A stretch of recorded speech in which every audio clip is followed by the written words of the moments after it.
All right, I'm back. For people that never heard of this, never was taught this, the church keep teaching the same old, but they don't get to the hard stuff.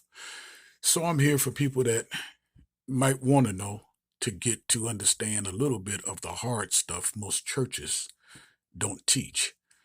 After the flood, that's when nations began, not before the flood, after the flood. And okay, well, you see this right here.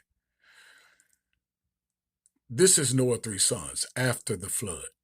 That's the white people, Japheth. Ham is the blacks. Shem is the Middle Eastern. And out of the Middle Eastern was a guy named Abraham. Abraham had a son named Isaac. And from Isaac, that is where all the blacks begin. Not from Africa. Africa was way, see the date? Africa was way before us. The blacks came a lot later. And that's from, Isaac. Then Isaac is Jacob. And Jacob had the 12 tribes of Israel.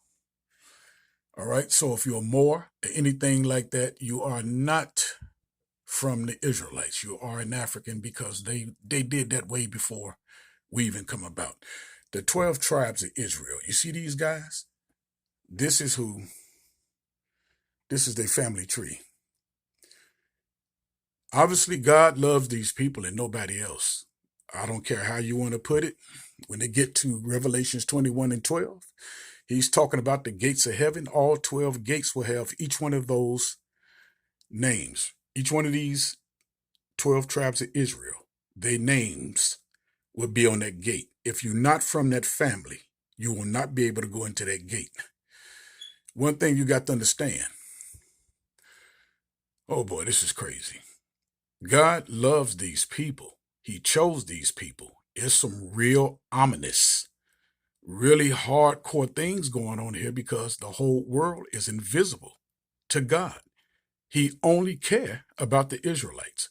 To be grafted in is not meaning any other race outside of that family. If you're a Johnson, you have to come from the Johnson family. You just can't graft yourself into the Johnsons. The Israelites that left and got separated or broke apart, Jesus came to bring them back and graft them back in. It's that easy, it's that simple, but you can make it hard. You can, if you got any questions, please make me explain that. You got to understand, these are for the people that don't know and nobody teaches them. Get at me.